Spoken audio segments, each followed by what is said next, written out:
My dear students, welcome to 10 digit wonder. इस channel में आपके मैथ्स एंड साइंस के डाउट्स क्लियर करने वाले वीडियोस रहेगा। अगर आपको समझ में आए तो ज़रूर लाइक कीजिए, अपने फ्रेंड्स के साथ शेयर कीजिए, चैनल को सब्सक्राइब करिए और बेल आइकन दबाइए ताकि लेटेस्ट अपडेट्स आपको मिल जाए।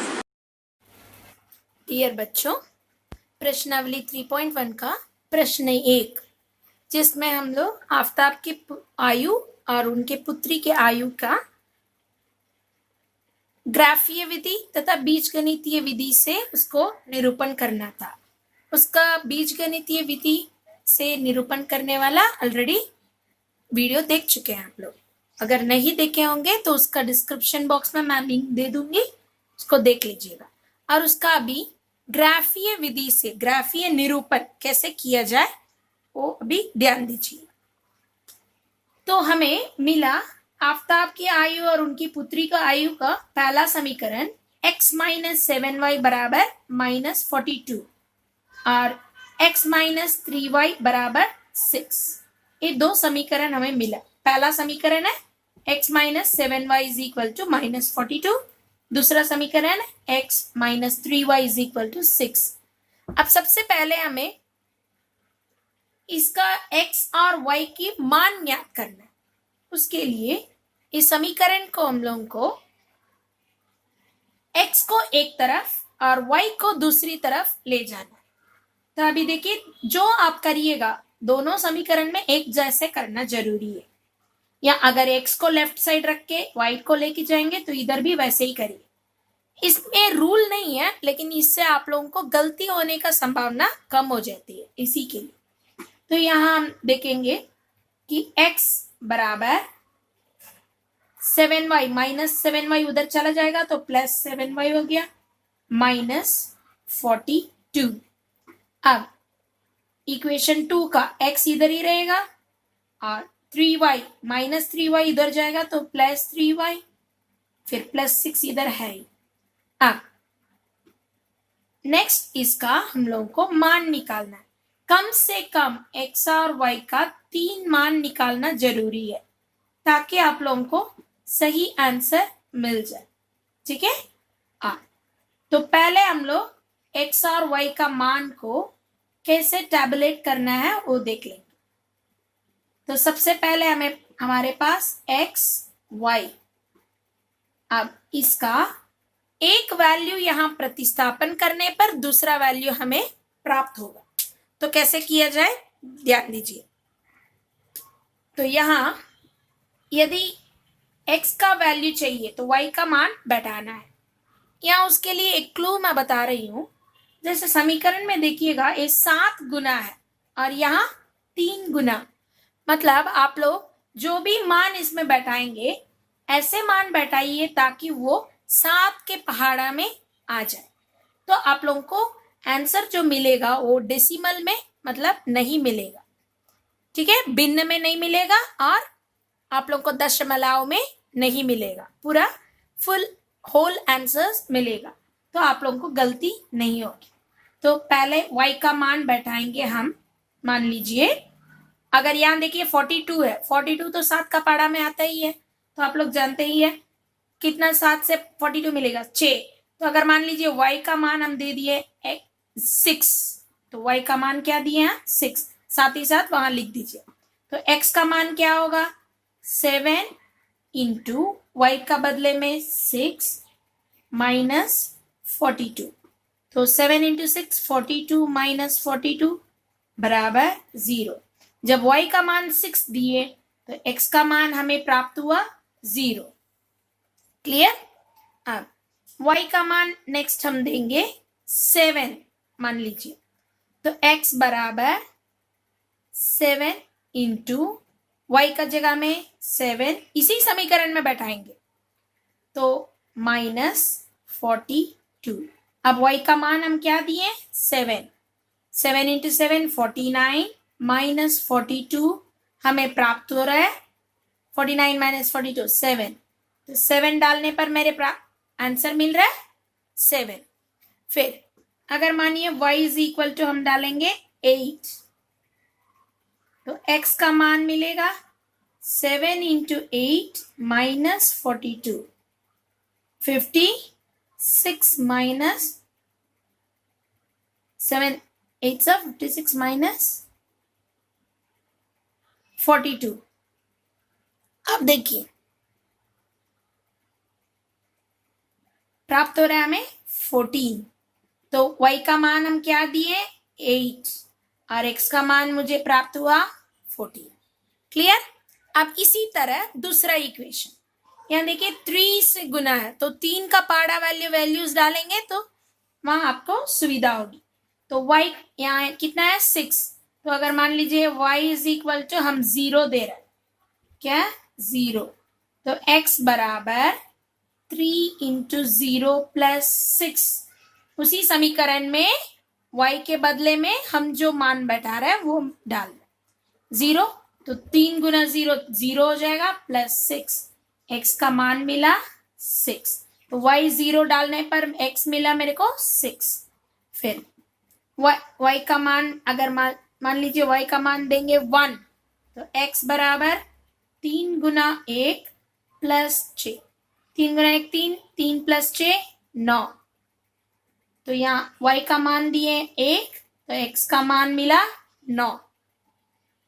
फिर y का मान दे रहे हैं 2 तो x is equal to 3 into 2 plus 6। 6 plus 6 हमें मिल रहा है 12। तो y का मान दिए 2 तो x का मान मिल रहा है 12। अब हमें दोनों समीकरण का सारे मान मिल गया। अब इसको यूज करके हमको ग्राफ बनाना है। समझ लीजिए। तो सबसे पहले इस वैल्यू को हम लोग देख लेंगे कि ग्राफ में कैसे बता दिया जाए। तो ग्राफ में आप लोग ध्यान दीजिए एक्स अक्ष जो क्षैतिज और ऊर्ध्वाधर y अक्ष x x dash y y dash बीच में जो होते हैं वो मूल बिंदु होते हैं। अब जो हमें वैल्यूज प्राप्त हुआ उसको हम लोग यहाँ नोट कर लेंगे। तो समीकरण 1 का हमें प्राप्त हुआ x minus 7y is equal to minus 42 था पहला समीकरण। और दूसरा समीकरण था x minus 3y is equal to 6। अब इसका वैल्यूज हम लोगों को क्या क्या मिला था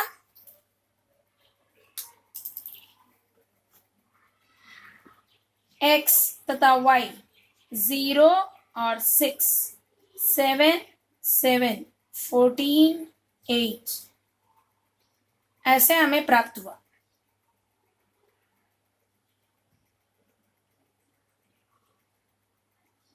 अब इस समीकरण का क्या क्या वैल्यूज मिला हम लोगों को x y x का 6 y का 0 और x का 9 y का 1 x का 12 y का 2। अब इसे कैसे ग्राफ में प्रतिस्थापन कर सकते हैं वो देखिए। सबसे पहले ग्राफ में हमें बिंदु के रूप में इसको लेना है। कैसे बिंदु के रूप में लेंगे तो सबसे पहले x का मान यहाँ देखिए 0,6 और इसका x का मान 7 y का मान 7,7 फिर इसमें x का मान 14 y का मान 8। तो ये 3 बिंदु के रूप में आ गया। अब दूसरा समीकरण में हम लोगों को मिल रहा है x का मान 6 y का मान 0 फिर यहाँ x का मान 9 y का मान 1 x का मान 12 y का मान 2। अब इसके हिसाब से हमें यहाँ वैल्यूज होना जरूरी है। देखिए यहाँ हमारे पास x का वैल्यूज जो है 14 तक जा रहा है ना और y का वैल्यूज जो है मैक्सिमम आपको 7 तक 8 तक जा रहा है। तो हम लोगों को यहाँ x का वैल्यूज 1 2 3 4 5 6 7 इसको यदि बढ़ा दिया जाए और x यहाँ हो जाएगा तो 8 9 10 11 12। ठीक है। अब माइनस में -1 -2 -3 -4 y का मान 1 2 3 4 5 6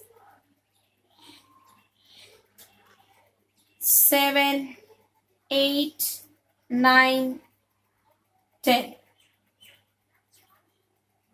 अब -1 -2 -3 -4। अब मान बैठा दिए हम लोगों को, किस तरह से मिल रहा है उसी हिसाब से, ठीक है। अब देखिए इसको कैसे। फर्स्ट सबसे पहले वैल्यूज है हमारे 0,6 है ना, तो x का वैल्यू 0 है और y का वैल्यू 6 है, तो यहाँ हमारे पास 0,6। नेक्स्ट 7,7, x का मान भी 7 है तो 7 से सीधे चलते जाएंगे ऊपर, y का मान भी 7 है, सीधा आते जाएंगे। देखिए यहाँ पर सीधा जा रहा है और इधर से सीधा आ रहा है, तो यहाँ पर हमारे पास 7,7, तो ये हो गया 7,7 और ये हो गया 0,6, ठीक। अब ये दोनों को एक लाइन से स्केल से एकदम सीधा मिला दीजिए। ये आपका हो गया पहला समीकरण का रेखा। दूसरा समीकरण x, 0, x का मान हुआ 6 और y का मान हुआ 0, तो x यही है, y तो 0 मतलब इससे ऊपर जाएगा ही नहीं, तो 0 6,0। x का मान हुआ 9 और y का मान हुआ 1, तो x का मान हो गया 9 और y का मान हुआ 1, तो यही हो गया 9,1। दूसरा x का मान हुआ 12 और y का मान हो गया 2, 12,2। अब देखिए यहाँ पर, तो इन तीनों बिंदुओं को हम लोग मिला देंगे एक सीधी रेखा पर, तो हमें समीकरण मिल गया। अब इसी तरह एक दिए गए क्वेश्चन को बीजीय गणित में पहले व्यक्त करना है, फिर उसका वैल्यूज डालकर ग्राफीय विधि से उसका वैल्यूज निकालना है, फिर उसको समीकरण के रूप में ग्राफ में बैठा देना। अब अच्छे से समझ लिए, अगला वीडियो में मिलेंगे। इसको समझ में आए तो जरूर लाइक कीजिए और अपने फ्रेंड्स के साथ शेयर कीजिए।